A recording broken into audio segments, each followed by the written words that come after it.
Coming tonight, we appreciate it. You know, we're competing with we're always competing with a forum event on some major current event. Tonight's Libya forum, so we're competing with that. But thank you all for coming to this. This is our third in a five-part series called the Global Queer Series.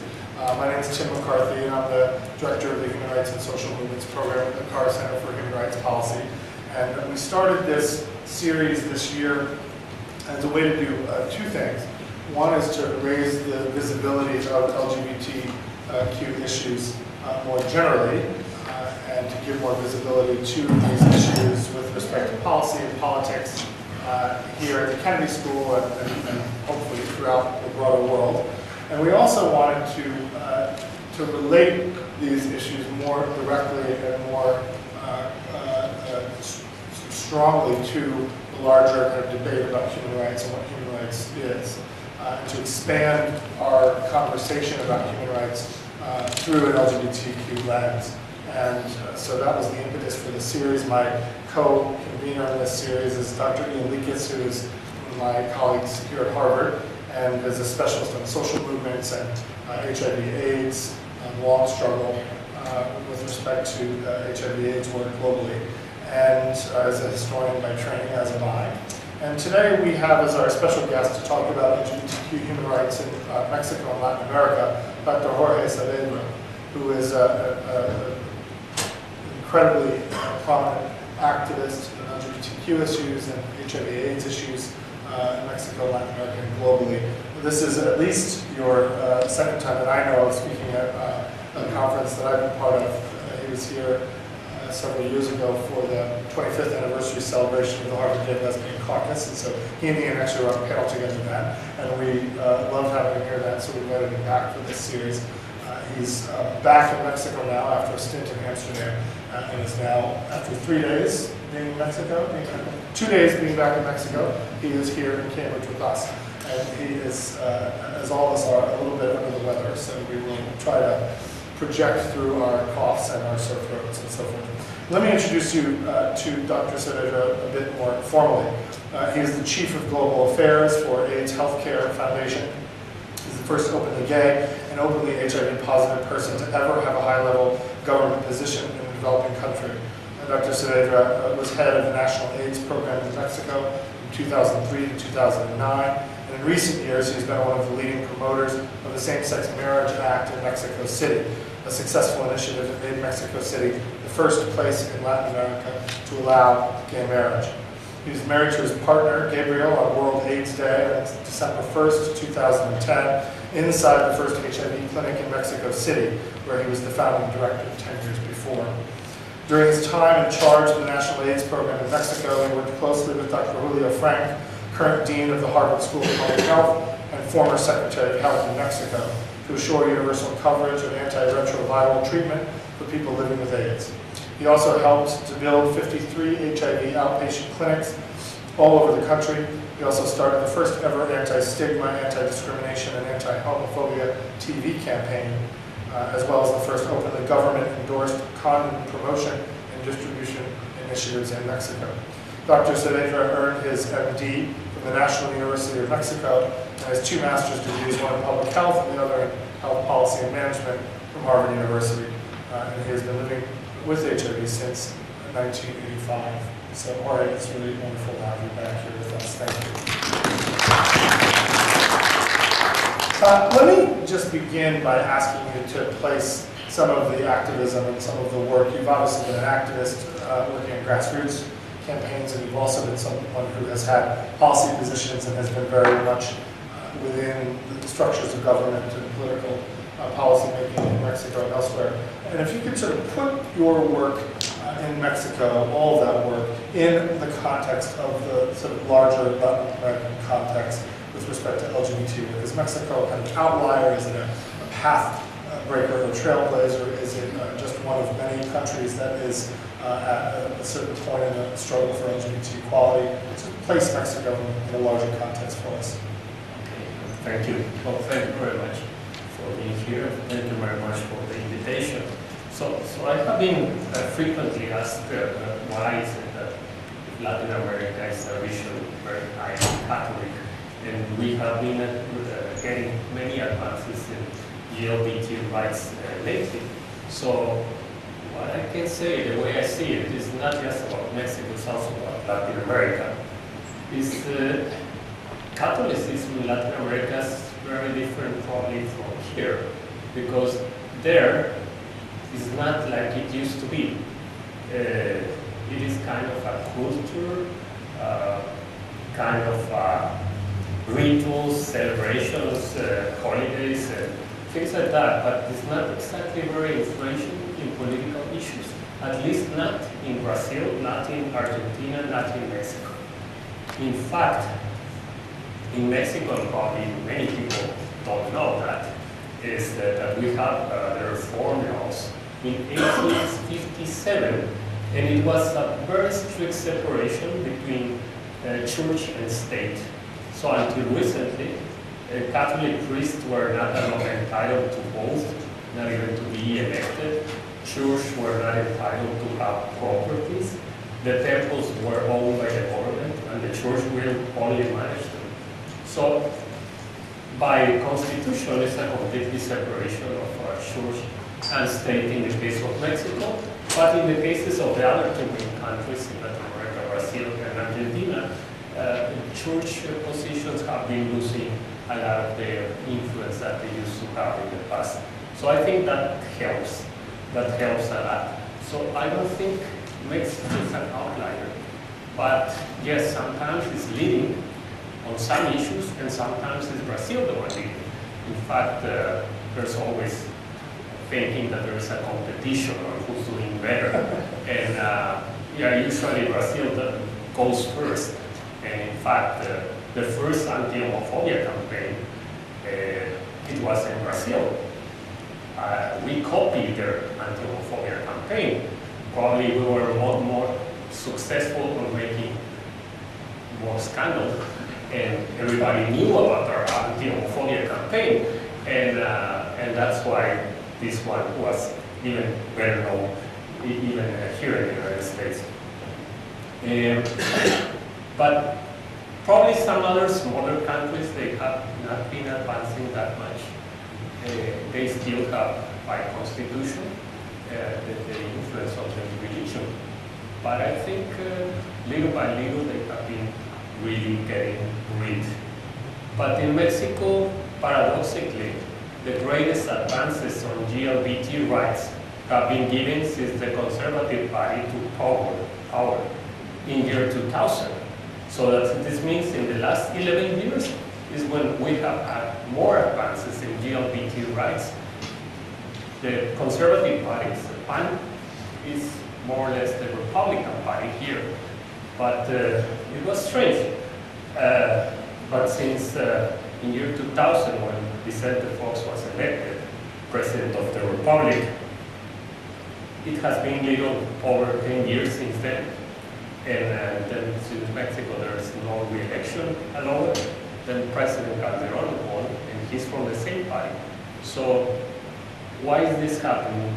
I think it is mainly because after 70 years of being Mexico run by a single party, a center kind of party, there was a lot of stigma on the PAN by saying they are very close to the church, and probably they just wanted to demonstrate that that was not true by allowing some changes on the Constitution, being the main one to introduce an amendment on the first paragraph of the Constitution by saying that nobody will be discriminated against because of their, and there was a debate here if they were going to use sexual preferences, and they were not discussing about sexual orientation. That word didn't exist in 2003, and so the discussion was about sexual preferences, and at the end it says that the Constitution says that nobody can be discriminated against because of their preferences without the word sexual. So, but that was in 2003, 3 weeks ago. Once again, now the Senate approved to include the word sexual. in the Constitution, which I really think that's good to happen. Although I really don't like the word sexual preferences. I really prefer sexual orientation and gender identity, but well, the politicians were like, okay, we can do this. If you are pushing us to do something else, we're not going to do anything. So we need to, okay, let's take it like it is. So yes, I think there are many things that we have been doing in Mexico, but we have a lot of interconnection and a lot of communication with the other activists in Latin America. I know that, I mean, I have been almost all the time in Mexico in government positions. So I have been kind of activist and government officer at the same time.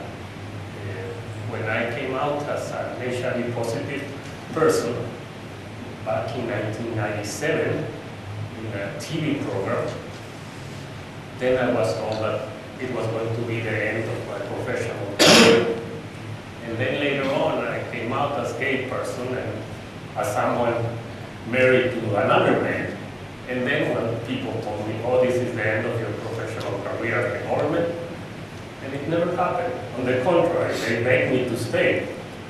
But I was not acting crazy because I studied here at the Kennedy School of Government, and I knew how to do political mapping. So my risks were kind of very well calculated. So I think many advances in Mexico have been exploited, but through the HIV programs. We have like a network of HIV programs in Latin America that, well, we used to meet, now they still meet 2 or twice a year in order to review whatever is happening in terms of HIV. But since in our region, the HIV epidemic is concentrated mainly on men who have sex with men, well, that's the main topic. We are always discussing on that issue.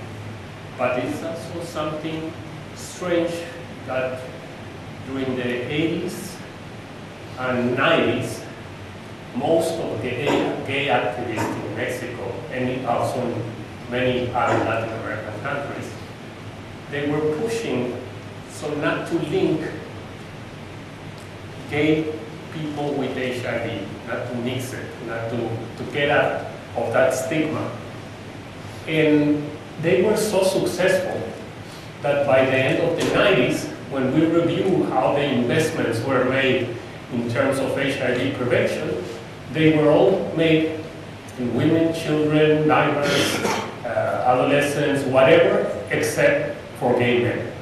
So it was 0 for gay men. So that was like at the extreme. We were pushing to separate, and then we got completely separated with 0 cents in terms of the budgets for prevention.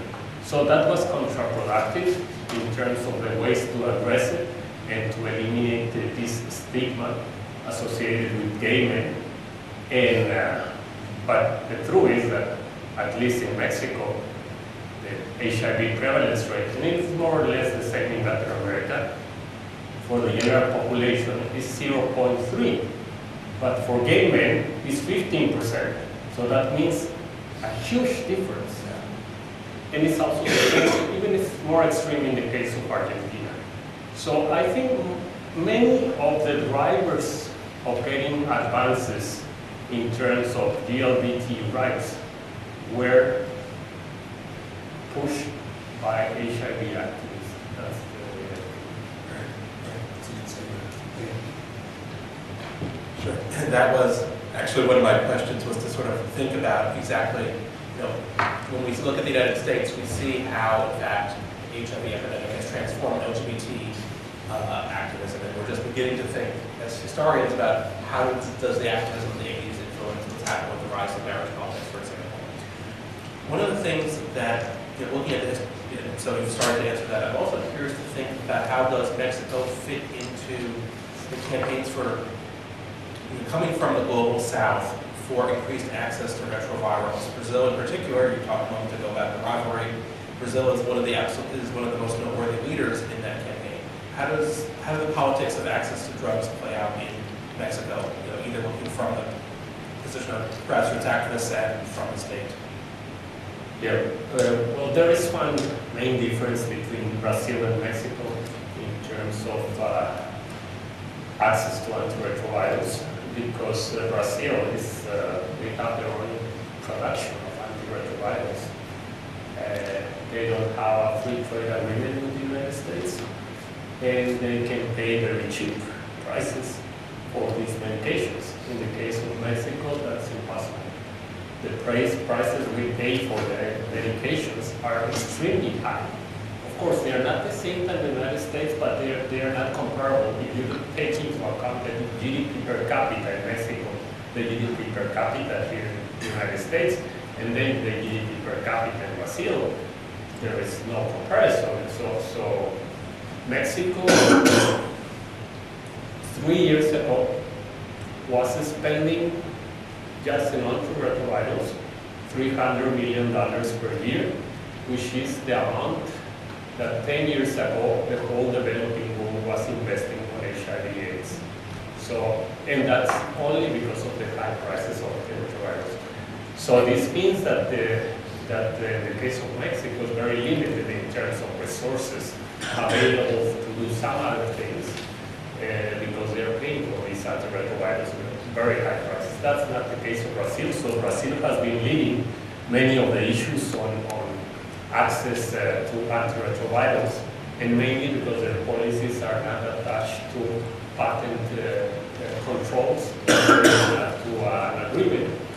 That probably, well, the government always says that there are some other benefits that we have because of the trade and many other issues. So antiretrovirals is one issue, but they have many other issues that they want to protect. So, but yes, that's a fact. Can I ask you to give us a sense of what the differential is? I think that it's interesting that you would link it to the free trade agreements between the United States and Mexico and then Brazil, because it's exempted from that. Outside of that, it has greater access to cheaper medications. So I'm wondering if you could give us a sense of that differential and how that free trade agreement and non-free trade agreement status actually affects the.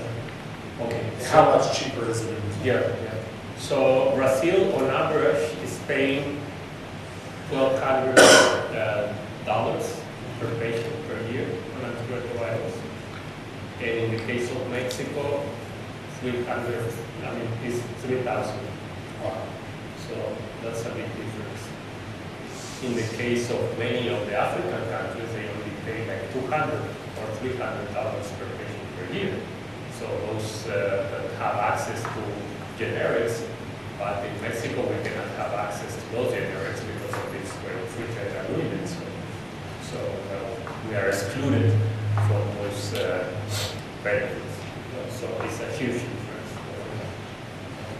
Okay, and as I was listening to you, I was also thinking about how, in the United States, what we hear or mishear about Mexico and how much of it is around questions about immigration, questions around NAFTA, and I'd be interested to sort of get more of a sense, on top of the cost of retrovirals, how the kind of increased movement between Mexico and the United States in people, in ideas, in goods has transformed LGBT rights, or the LGBT movement in Mexico. Okay, well, we in Mexico we are always looking whatever is happening in the United States. I don't know why, but yes, of course, everything that is happening here will influence Mexico sooner or later. And of course, gay rights is one. HIV access to antiretrovirals is another one. And yeah, we track them. We always are tracking whatever is happening here. And I think that's why immediately after the law was approved of same-sex marriage here in Massachusetts, I came here and I got married here. So yes, we are tracking and getting a lot of influence of whatever is happening here. So in terms of migration, there's also another issue for Mexico, because whenever we find HIV positive people in rural areas of Mexico, they are always linked to migration, returning migrants from the United States. So there's always that. We have done HIV tests and HIV studies with migrants to the United States before coming here to the United States. And the prevalence rates of rural population in Mexico that are crossing the border is close to 0%. So yes, we are getting that. And that's also unfortunate because whenever they return, we cannot trap them, and then we got the surprise. And many of them even they started receiving treatment here, and sometimes very advanced treatment here that's still not available in Mexico. And then they appear there, oh, I was taking this in the United States, so it's a problem for us in order to guarantee the access to antiretrovirals. There's another issue here, because being migrant is not a risk for HIV. It's about the sexual practice. And it's always, in the case of Mexico, about men who have sex with men. So, but of course, if you don't ask it, you don't find it. But in Mexico, we have a policy, yes, we do ask and we do tell. So, I think that's better. So because if you don't ask because of issues of confidentiality or issues not to stigmatize, you will never know the exact shape of your epidemic or where the main needs are. So that's why for many years in Mexico, yes, they ask for sexual practices. Every single person that tests positive, they ask for sexual practices. So that is why we found that. I will say that in the case of Honduras, it was said that it was an heterosexual epidemic. And in most of the countries in Central America, it was a heterosexual epidemic. But at least 10 years ago, when I went there to find out what was happening there, what was too different from Mexico, and the main reason is that they were not asking. So they assume that if someone doesn't look like gay, he's heterosexual because they are not going to ask. And it could be the need to be very obvious that if he was not heterosexual, to label him as a homosexual, for example. So that was the main gap there. But now they are asking. And they are asking mainly because gay activists push it for that direction to find out what is happening in terms of the epidemic. So right now there are many gay activists also in Central America, and I was surprised to find out last year that there are at least 2 HIV clinics directed to gay men in Honduras about to be open, and also gays associations in Guatemala providing services, health services to gay men, and in another country, El Salvador as well. So those advances, I think there's kind of cross-contamination or cross-learning experiences between all the fertilization, yeah, that's a better word. I wanted to ask you to pick up a little bit on the stigma question that you represented, that you spoke about before, and that you've been involved in an enormous amount of cultural work.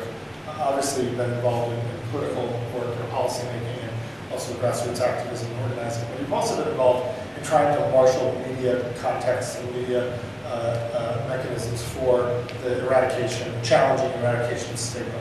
And one of the things that I've been struck by, and I've actually been doing a fair amount of this work myself here in the US, one of the things that I've been struck by in the LGBT movement here for the last 2 decades or more is that so much of the focus of the work has been on getting policies passed, reforms implemented, court cases ruled in our favor, and there's been a very striking kind of emphasis on the legal and the political work, which is always about working within institutions of power that are arrayed to discriminate against LGBT people. And so there's almost this sort of counterintuitive thing going on. terms of the strategies of the movement with respect to the institutions that discriminate against us. And one of the things that we've been paying more and more attention to recently is this sort of broader cultural work of trying to change hearts and minds by trying to locate and identify where stigma resides. Why do people think that we harm children? Why do people think that we are diseased? Why do people think that we are over-sexualized or sexual predators or angry or whatever it happens to be, these negative associations with different kinds of folks in the LGBT community. And we're always up against those stigmas and those kind of cultural frames, if you will. And so the broader cultural work of trying to figure out how to use media, how to tell stories differently, how to represent our community in a more positive light is really, really hard work, and it's often neglected. You've engaged in a lot of that work, and where do you see that work, that anti-stigma work, that anti-prejudicial work located? How do you mobilize culture in the struggle for LGBT human rights? Yeah, I think the main issue here is you don't fight stigma or you don't fight discrimination, but mainly stigma by telling a lie. You need to address the issues, realities, and then fight the concept and the implications of that issue. Like the idea of not associating HIV with gay men. Well, if the prevalence rate is saying that there is an issue there, you cannot tell a lie and say everybody is at the same risk and not just gay men. That is a lie. It is not true. Gay men have higher, but a lot higher risk. So the point is, then you need to fight homophobia, so people don't feel that way. And then you need to fight on, or you need to push for creating anti-discrimination, not just campaigns, because we started with anti-discrimination, anti-stigma campaigns, but also laws. So we have in Mexico a national law, an anti-discrimination national law.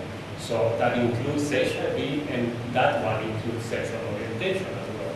So the issues here in terms of stigma is very difficult. First, it's very difficult to measure.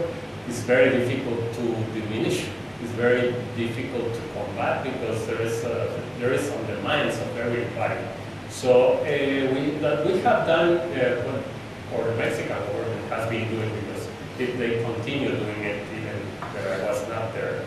So that's great, because that means that we were not doing it just because I was there. So, but last year I saw in Mexico campaigns in the TV about the related stigma and discrimination on TV. So that means that they are continuing on that.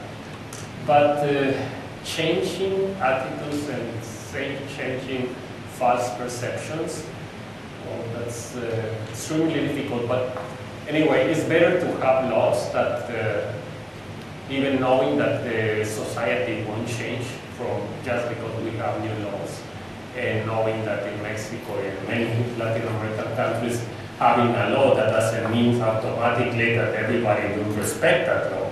Right. So, but it's better to have them than not to have them.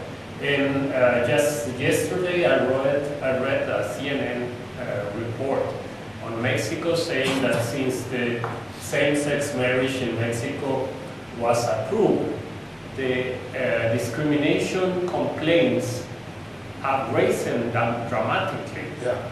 And that is true, but that was expected. Why? Because as soon as more people coming out of the closet, they will get more discrimination. If you are inside the closet, you will get discrimination because of sexual orientation. Then when the same laws and everybody else is saying, okay, it's safe to come out, and then it's not that safe. Yes, and the other reason is that now they dare to complain because of discrimination, because of sexual orientation. In the past, they will never say it. They will just go and just assume that it was a society like that. So right now, I'm not, I mean, of course, nobody wants to see that there is a lot of discrimination and discrimination complaints. But the main reason is that the people now don't are not afraid to go to the public institutions and say, I'm getting discriminated against because of my sexual orientation. That not used to pass in it was not like that in the past. So it is not because of we have more gay rights. And I think it was the same for the black movement. I mean, when blacks were on the slavery days, nobody was complaining about discrimination. That's the way it was. So when black people start gaining rights, they started to feel more discrimination. And probably there will be a peak, and then it will come down. Well, let me just follow up on that. One of the things that I think people, this is one of the reasons why I think historians have some role to play in helping us understand the ebb and flow of progress, is that often it's at the moments of triumph or victory that you see the most violent or conservative reaction to that victory, right? So that, you just talked about the sort of black freedom struggle. I mean, the rise of Jim Crow and lynching violence happened after the abolition of slavery and the voting rights for black men and the guarantee of equal citizenship for black people. And similarly, the rise of segregationist violence in the South came after the Brown versus Board of Education decision, which happened relatively early in the movement. And I think that one of the things that is important for us to understand is that oftentimes that reaction, the conservative reaction or the violent reaction or the discriminatory impulse, rises after these moments where we secure a particular kind of right. And one of the things that I think is not only because it taps into or energizes a certain kind of prejudice that may have been latent or less animated before, while folks didn't have those rights, but it also means that there are more people who are demanding their rights and holding the systems that say that they have those rights accountable for them. So my question, I think, is to ask you, how does then the culture work change, right? If you don't have rights, and you don't have rights because there are these negative associations with LGBT people, or HIV positive people, or any kind of minority people. If the associations are negative, the cultural work to change that association from negative to positive is different in the absence of legal and political rights.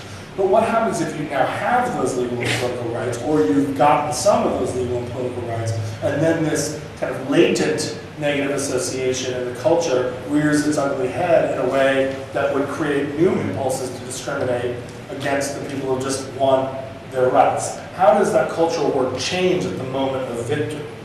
Yeah, well, it needs to be step by step, probably. Things cannot change just from one day to the other.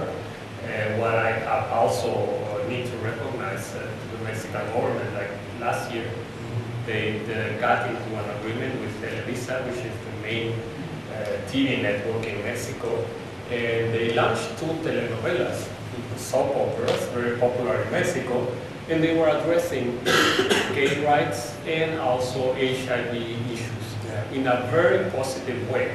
So that way is a way of approaching people's mentalities, mainly through these kinds of soap operas that are extremely popular in Mexico. So I think those are the kinds of approaches that we might have. But also, I really am a big promoter of coming out. As more people are coming out, and I feel that that's a way for people not to feel that we are the others, but we are almost in every single family in Mexico, well, in the world. Yeah. So that's why I usually push for coming out, knowing that sometimes I receive complaints, because I think it was 4 months ago that there was one young guy in Mexico that told me that, because I came out, now because I put on my Facebook, coming out make us free. And he was telling me, because of I came out, now my family doesn't allow me to go out. So it was not feeling free. But at least, I mean, if you want to be really trying to push for movement or for changes, I think that's the first step that we need to address, the coming out issue. I've got a couple of different questions that sort of build on this from a different angle. To help us think through about cultural change and state change in Latin American contexts. For those of us first of all, for those of us who are interested in LGBT rights around the world, we really recommend you sign up for the action awards from the International Gay and Lesbian Human Rights Commission. And this is one of the best ways to find out what's happening around the world, since we, here in the States, most of what we hear is U.S. centered, with the occasional exception of things, for example, Uganda crisis. That'll be the subject of our next talk. We'll talk about that at the end.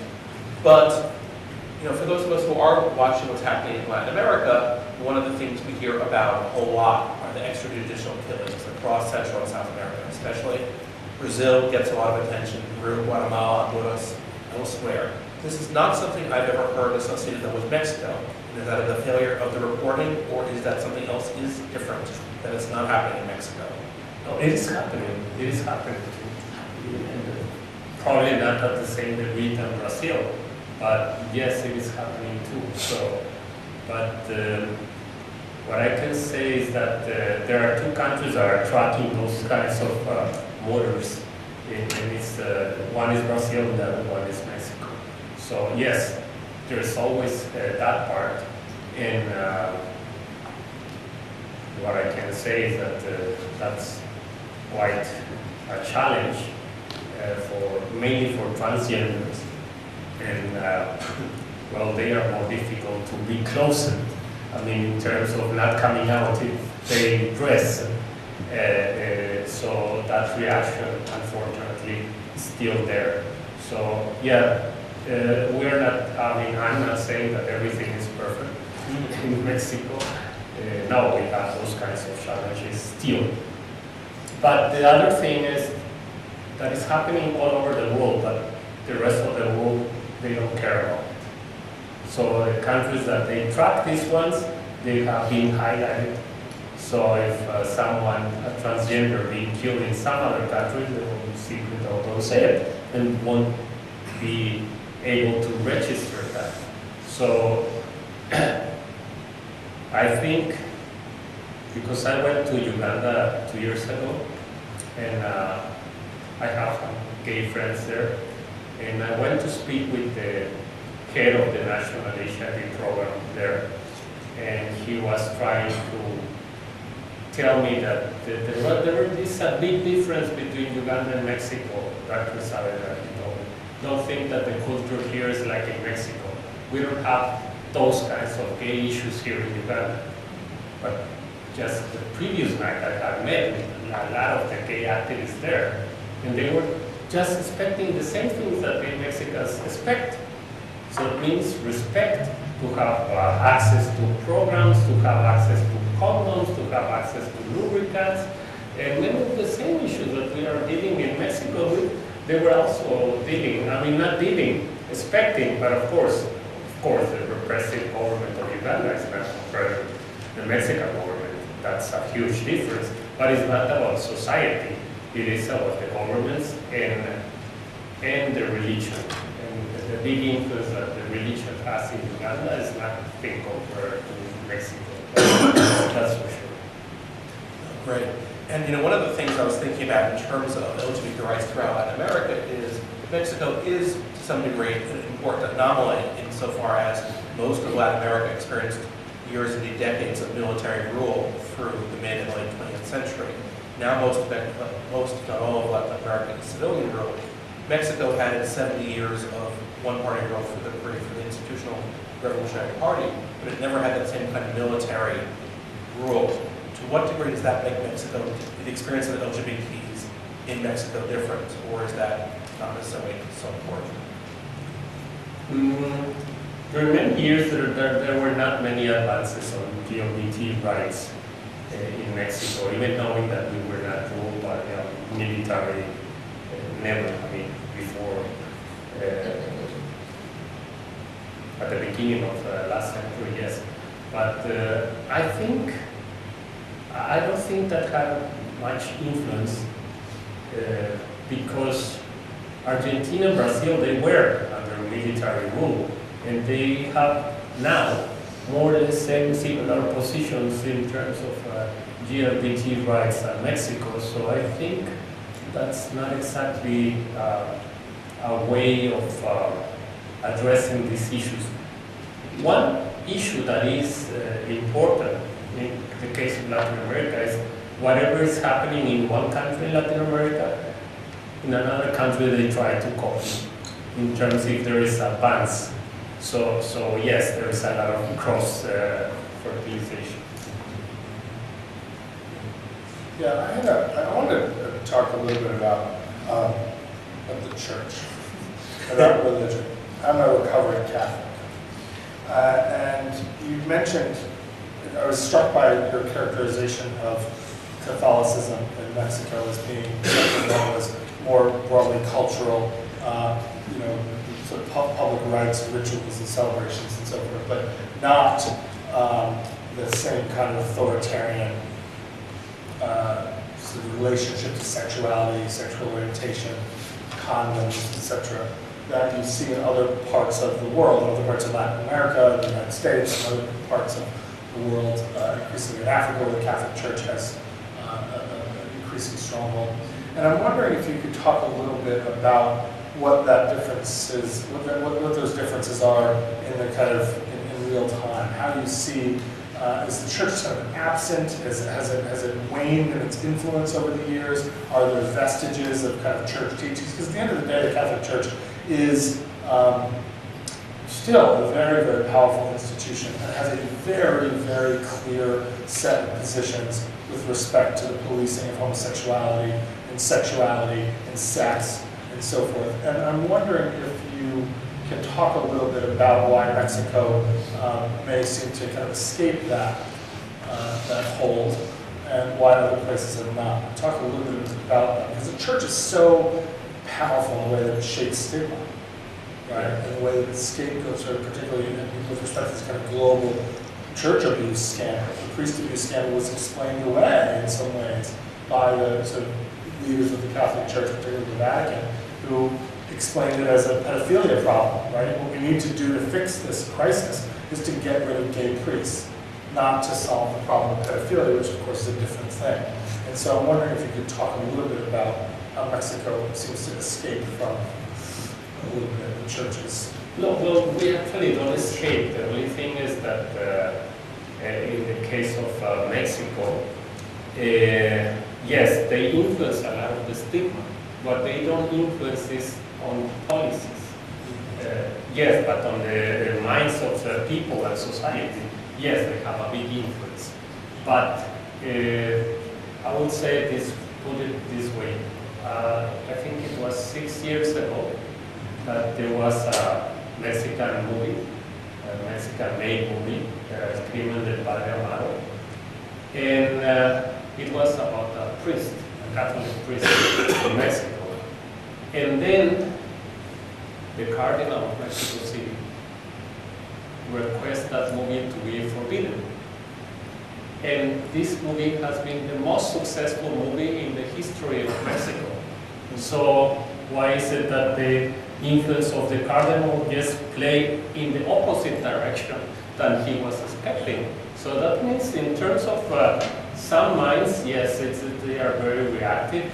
Every time the Cardinal says something about condoms or about gay issues, they are always getting into ridicule by the newspapers, most of the newspapers. So they are lately kind of more not leaving the opposition. They still do it, but they are more careful. Of course, during gay marriage, they couldn't stay quiet, of course. They were complaining a lot, but you know that when you see the media, when you see the newspapers, when you see the television, they don't really put much attention to what they are saying. On the contrary, they look like crazy opposition to these advances on society issues.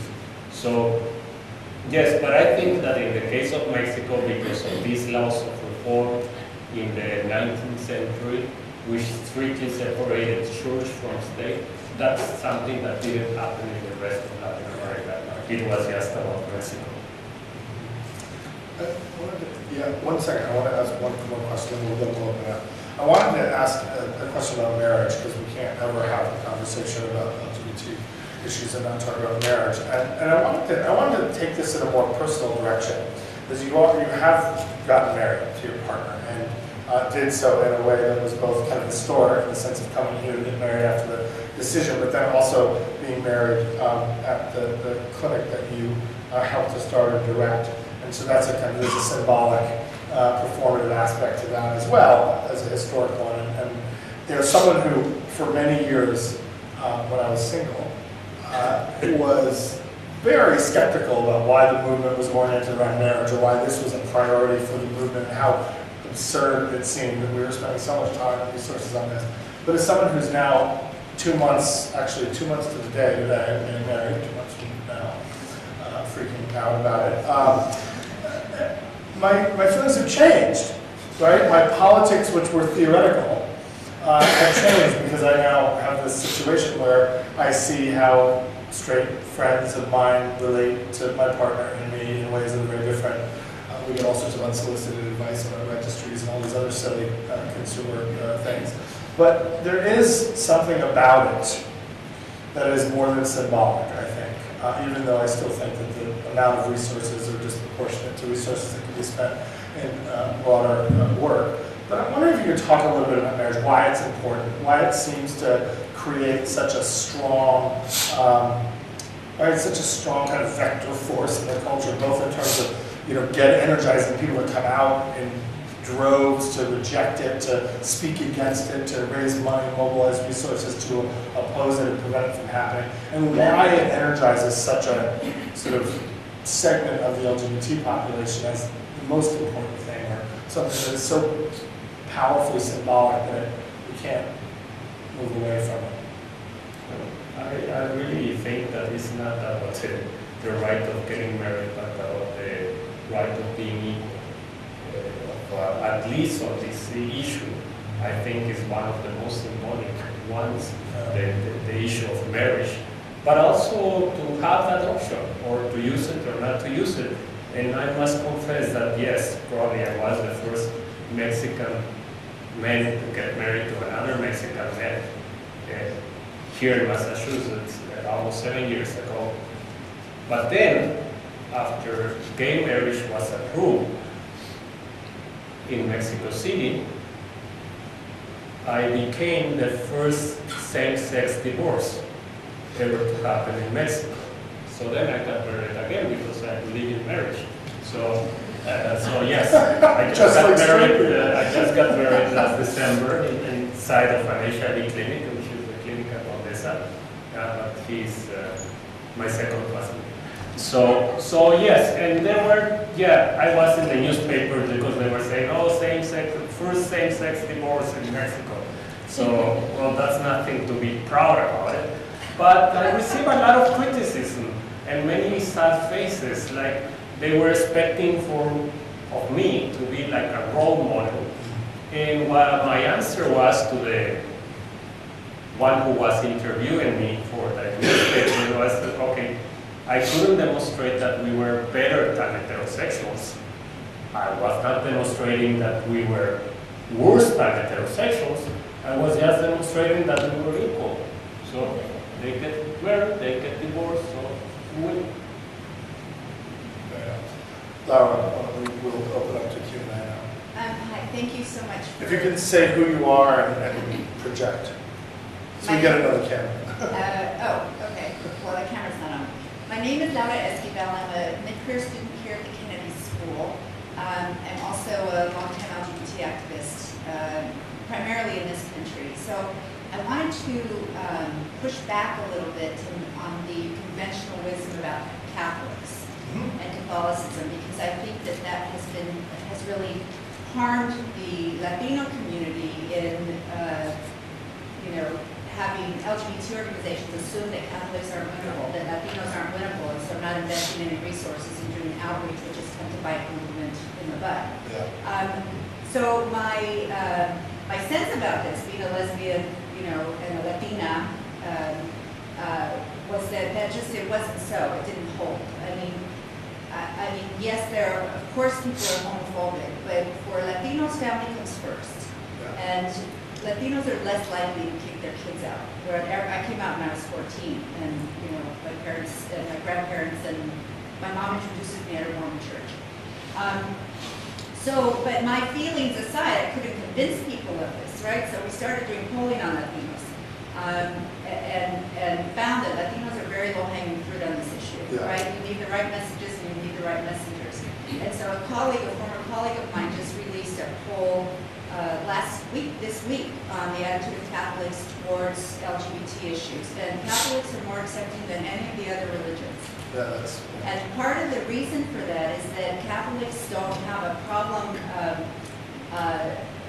having a different opinion from the church on a matter of conscience, which is why they use contraception, and do those things. Why they get divorced.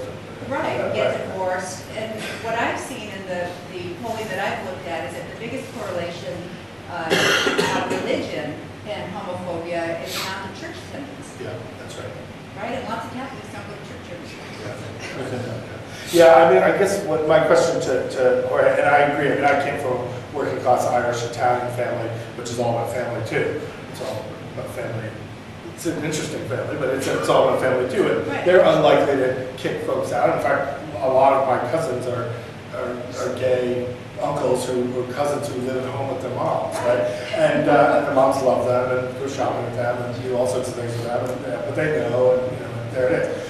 But what I was trying to is that I still think that religion generally and the church as an institution, whether it's a Catholic church or an evangelical church or a Mormon church, are still powerful shapers of culture and powerful shapers of stigma, so that when we're intervening in that world, you're always having to contend with the influence of the church as a kind of shaper of culture more generally, and then how people in their individual lives or families or what have you practice, understand, reform, reject church teachings, right? I think that one of the recent polling that we have actually, I think is fascinating in the sense that you are starting to see, and I think among Catholics especially, I think you're absolutely right to bring it up, I'm glad you brought it up, a kind of a fracturing in terms of the power of the church to shape cultural ideas about certain kinds of people, and the way that certain folks who identify as Catholic may actually treat those very people who are being stigmatized by the church institutions that they affiliate with in some way. But I think it's an interesting, I think that's a historical change that we're undergoing now that is going to affect how we strategize in politics, I think. But I think it's different in different cultures. I think you're absolutely right about that. You have a response to that. Yeah, no, completely agree on the family issues and the Latino population. Yeah. Totally. Yeah, right here. My name's Helen Raisin, and what I wanted to ask you about is I was struck by what you were saying about coming out, and my experience as a lesbian mother in this culture, my oldest daughter is about to turn 24, is that forced me out, and I was pretty out, but that forced me out in situations that I never imagined before, because when you have a child, you don't want to communicate to the child that there's anything wrong with who you are, who they are. So, you end up being out to complete strangers, which brings you in contact with lots more people, which then starts to change attitudes. So what I'm curious about is there much of a movement, a parenting movement, amongst lesbians and gays in Mexico or Latin America? And if there is, do you see sort of a similar dynamic there in terms of it bringing us more out into the public realm? I really think there are many similar issues in Latin America and Mexico that here about coming out. And of course, we don't have that degree of development, knowing that we have laws that I don't think that in the United States we would have a national anti-discrimination law. There's nothing like that. And we have that one in Mexico. But that's very different, that people may be able to use it. But in theory, they could use it and use it in their benefit. So in terms of coming out, I know that there is it is very difficult for many people, but I really don't know, and I don't have the answer. So what I was trying to ask about though is, and then the federal government sent that law against for constitutional controversy to the Supreme Court. And then the Supreme Court discussed about it, and then they say that it was legal and it was constitutional, first, to have same-sex marriage, and second, that it was valid in the entire country, not just in Mexico City, and third, that we do have adoption rights fully as the same heterosexual couples. But I haven't seen a movement for parenting. Probably there are, but I haven't seen. Yes, hi. I'm Arthur Lippman, and I'm the chair of the Massachusetts Commission on GLBT Youth. Part of our concern is what happens in schools.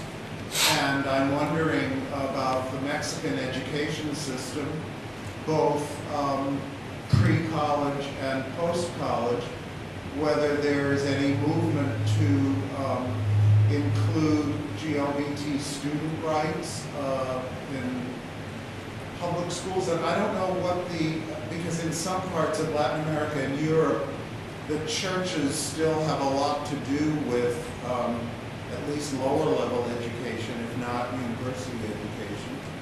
And so I'm curious both about whether there's a movement for a more inclusive portrayal of GLBT people in the curriculum or in comprehensive health education, if there is such a thing, and then also whether the church has an undue influence on education, public education, and university, college education.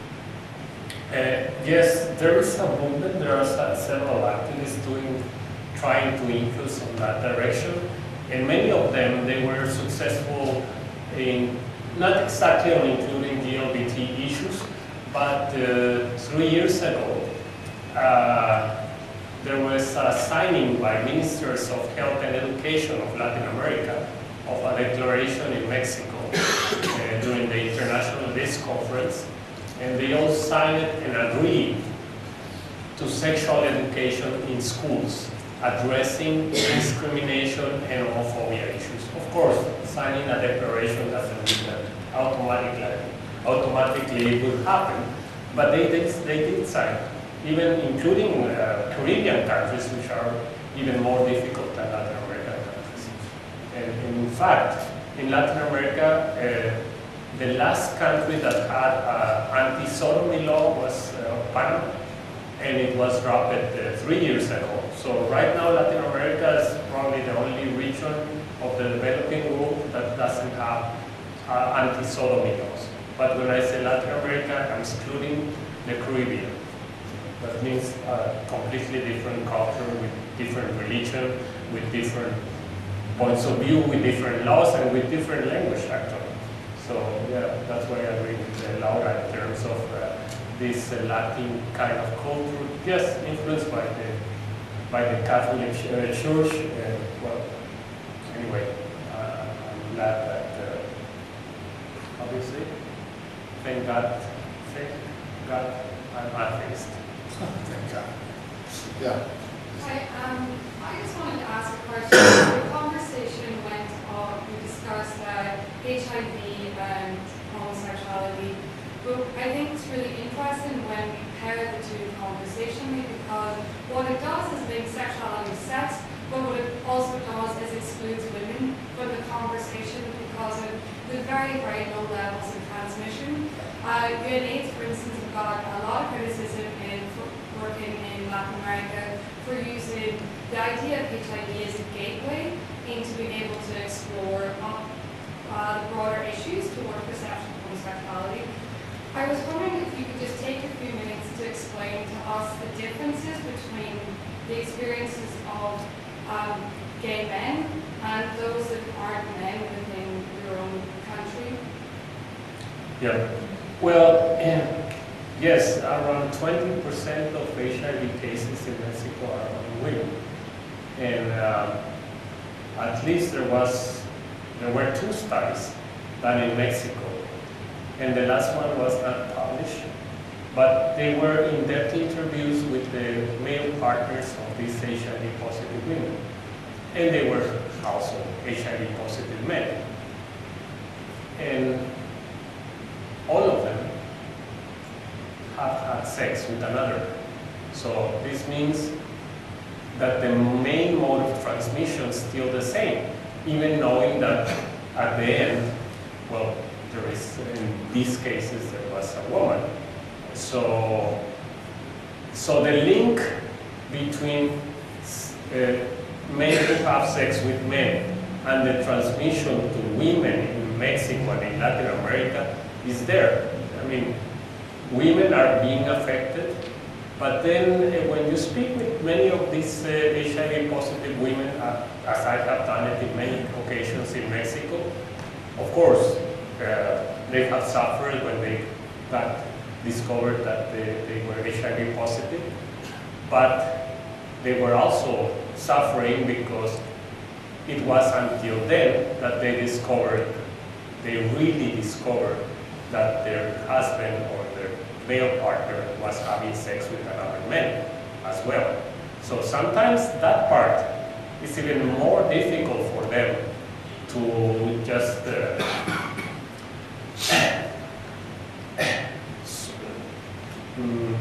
so it's very stressful for them. But I don't know if that was the kind of question. Sorry, I think it was my mistake. When I said excludes women, I meant excludes gay women from conversation as women.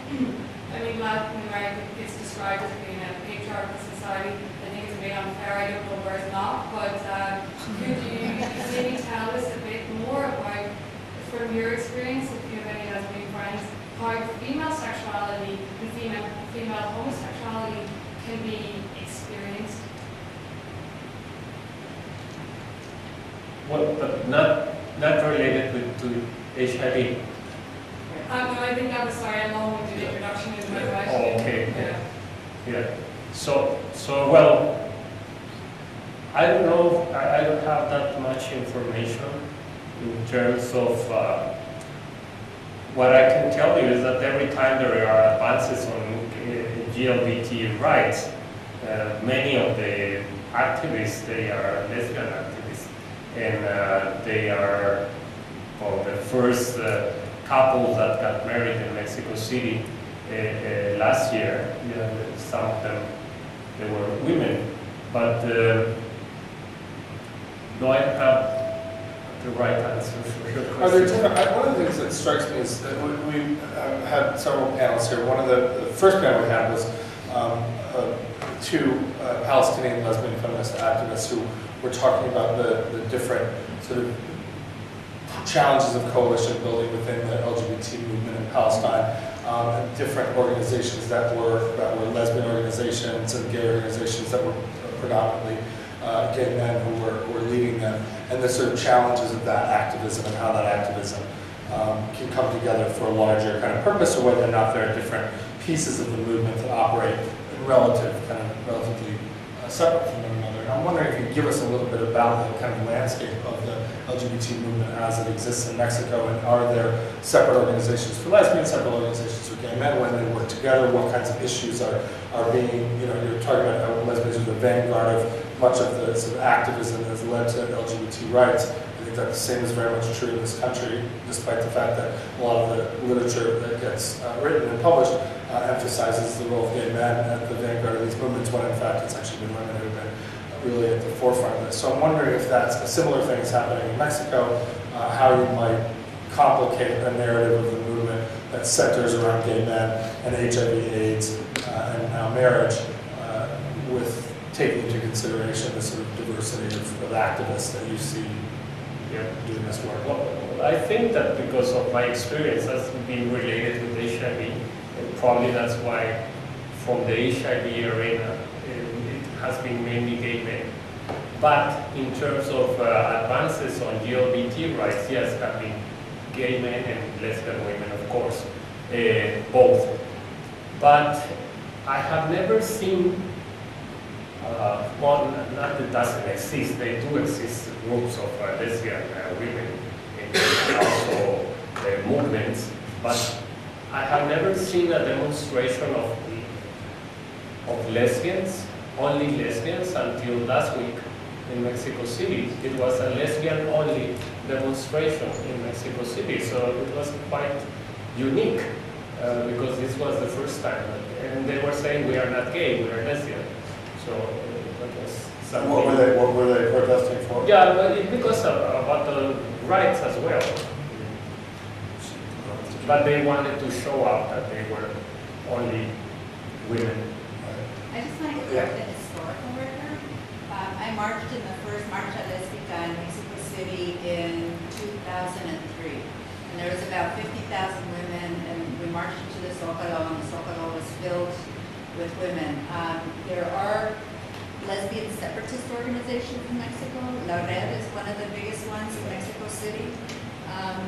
But in some of the other cities where the gay movement isn't as developed, men and women are more likely to be in organizations together and have it feel more like a family thing. So, sorry, I didn't know. Well, you weren't there, right? How would you know? It's just one of those historical things, right? I mean, it was a pretty bold thing to do in 2003. And what was the orientation of the march? What was in 2003? What was the march for? It was the first lesbian march. So it was a lesbian pride. They didn't want it to be a gay pride march. There were men march. I mean, we had some allies, but it was specifically Marcha Lesbica to show that there were lesbians, you know, in Mexico, and that they were very proud of it, and were carrying signs, and women were topless. And it was interesting. It was about an hour-long march, so we passed a lot of people looking at us. And some people were supportive, and other people just stared, and it was a big party in the Zócalo afterwards with speeches. Oh, and Mexico also elected the first and open lesbian to Congress way before we did. In fact, there is a political party in Mexico that has always a position for a gay or lesbian candidate, always. So it's like they share. Can I just sort of ask a follow-up question for either of you, which is to what, one of the things that American feminism has struggled with, less so in recent years, but is the place of lesbians with the broader feminist movement. Is that a debate that has happened within Mexican feminism? I'm So sorry, you have a better answer. I'm sorry, I than didn't get the question. One of the things over looking at the long history of feminism over the last 40 to 50 years in the United States, one of the ongoing questions that comes up is, what place do lesbians have within a broader feminist movement? Has that been a question that has come up in Mexican feminism? I only have experience with women in Mexico City and Guadalajara, which are kind of big cities, and also some international conferences. In Latin America, feminism is a lot stronger, I think, than it is here. Yeah. And so if you really have a real feminist ideology, lesbians are a part of that. So there isn't a separate, here some of the divisions were between race, right? Between white women feminists and Latinas. And in Latin America, you don't have that same division, right? So I think they're much more strong feminists. But at least in the United States context, there was an enormous sort of divide between lesbians who came out in the late Right. in the 70s. Betty Friedan, the Right. term Lavender Menace comes from Betty Friedan, the founder of NOW, saying that lesbians pose a sort of Lavender Menace to the feminist movement and would divide it. So there were all of these cleavages within feminism. There were racial cleavages, there were class cleavages, there were ideological cleavages, and there were also sexual cleavages around sexuality. Yeah, that was in the 70s. It was Yeah. probably the same back then, Yeah. but there's less of that Less of that. division now. Good one. During his visit last week, President Obama and President of Brazil announced the creation of a special rapporteur for LGBT issues through the OAS. And I was wondering to what extent or how much openness do you think the Mexican government would have to address LGBT issues, particularly hate crimes in Latin America through the OAS and other international fora? I think they are completely open. It was, I think 2 weeks ago, there was a proposals presented by the government of Colombia to have at the UN a resolution on asking other countries to decriminalize same-sex behavior and these anti-sodomy laws. And it was, I think there was no single country in Latin America that didn't sign that endorsement. So I don't think there is a problem right now. So they are very good, the governments of Latin America are very good on signing those kinds of declarations. Sure, but within the OAS, obviously that includes the Caribbean countries. And to what extent do you think the Mexican government is willing to maybe exert some of its political influence to address criminalizing homosexuality in those countries? Yeah, well, the truth is that I don't know, but I don't think Mexico has a lot of influence on Caribbean countries, except for, to a certain extent, it used to have some influence on Cuba, but not the other Caribbean countries which are very extreme homophobic. So I don't know. I'm sure that they will be willing to sign it and to endorse it, but I'm not sure that if they will be willing to try to influence the Caribbean countries, maybe the non-Latin ones. I don't think there is much that the Mexican government can do. You know, on these like declarations and even the laws that you're talking about, you keep saying things like, you know, there's a declaration, there's a law. That doesn't mean it's going to change overnight. What kind of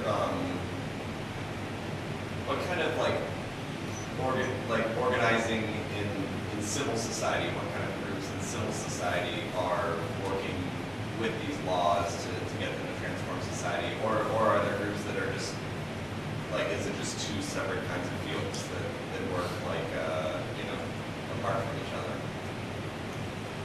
No, I think they are not apart from each other. We are always like the same people involved in all these issues at different levels, of course. And of course, the signing of the declarations, that's from the government side, but it's usually pushed by activists. The same activists that were pushing for sexual education in schools in Latin America are the same ones that are pushing for gay rights, and they are the same ones that are pushing for gay marriage or same-sex marriage. So I don't see them too much like separated on those issues. Of course, yeah, if you go internally, there are a lot of divisions and things like that. But the results, I think, they are more or less the same.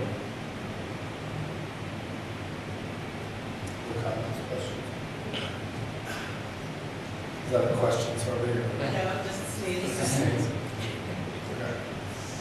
I want to ask you actually to follow up on that question that was just asked, is how do you know, one of the questions I always have is how can you be an activist and a policymaker at the same time, right? How can you be part of a political machine that is making policy and shaping policy and working within the government, being an appointee of the government, being beholden to it in some ways, and also maintain a kind of activist integrity of someone who can actually push those institutions when need be, versus you mentioned before about coming to Kennedy School and learning how to be politic and learning how to say the right things and navigate that landscape deftly. So how do you navigate that landscape of the policy-making world and at the same time keep your kind of activist street cred?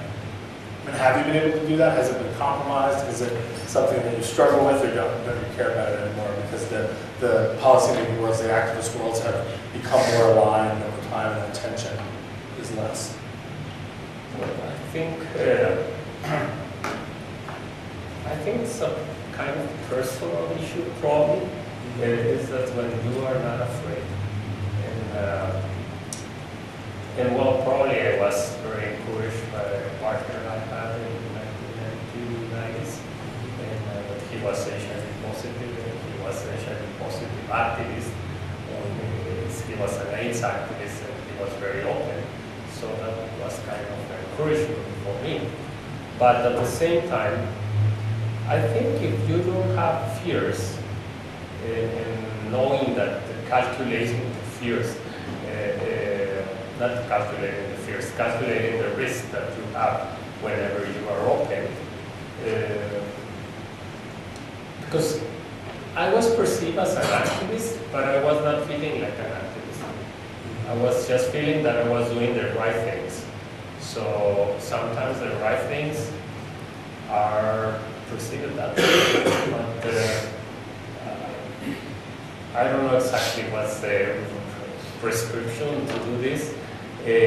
What I can tell you is that on the HIV issues, it was easier to get involvement from women when they were when they were in the head of the positions of the national HIV programs in Latin America. Because when there were men, they were always afraid of being called gay. So there was always that issue. So when I was the head of the national HIV program of Mexico, we will meet with all our counterparts from Latin America. And the most willing and open to address gay issues were women. So the other ones that were men, they were kind of afraid of getting involved into those issues. So it was kind of, but since I was openly gay, so I was not afraid of being called gay because everybody knew it. Yeah. Earlier you stated that in Mexico, there's about the country pays about $3,000 for patient, every patient. What does that entail? What kind of services are provided by that $3,000 when you pay that have HIV? Only antiretrovirals. Only so not For that cost, for that price, to pay that amount is only for antiretrovirals. The cost of delivering the service is different. I don't have the estimation, but it's additional to that one. But by far, the cost of the antiretrovirals is around 80% of the total cost of HIV care in Mexico. And how far behind is Latin America in terms of the services that are present now in the United States in terms of the retrovirals? Well, right now, many countries are receiving funds from the Global Fund, and some other countries are also receiving funds from PEPFAR. And in other countries, they are just investing their own resources on acquiring the antiretrovirals. But I think the main issue there is about testing, because at least 3 years ago, in Argentina, the Minister of Health was complaining that they were telling him that Argentina didn't have universal coverage with antiretrovirals. And he was saying, yes, we have universal coverage. Every time someone needs antiretrovirals, they will come and they will receive antiretrovirals. But the issue there is every time they come.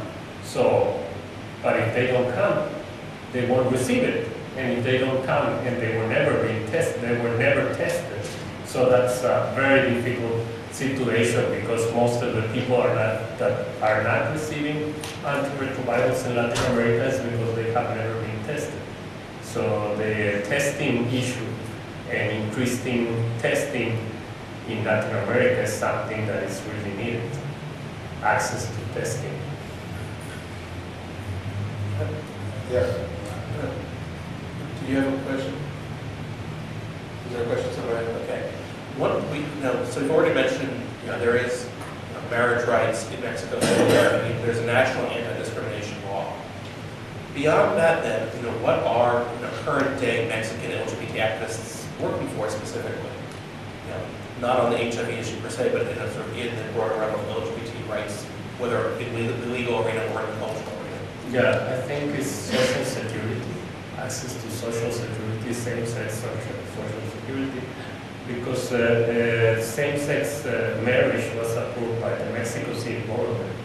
So it is valid in Mexico City and it was also valid in the whole country. But the social security institutions, which is kind of medical insurance institutions, they have their own laws and they haven't been open to cover same-sex couples. So right now, I think the next step in this case is the Social Security coverage. When we say Social Security in Mexico, it's medical insurance. That's the broader social, which, since we don't have health care, we have the equal right to the non-compliant health care. Okay. Well, Jorge, thank you very much for being here. I appreciate your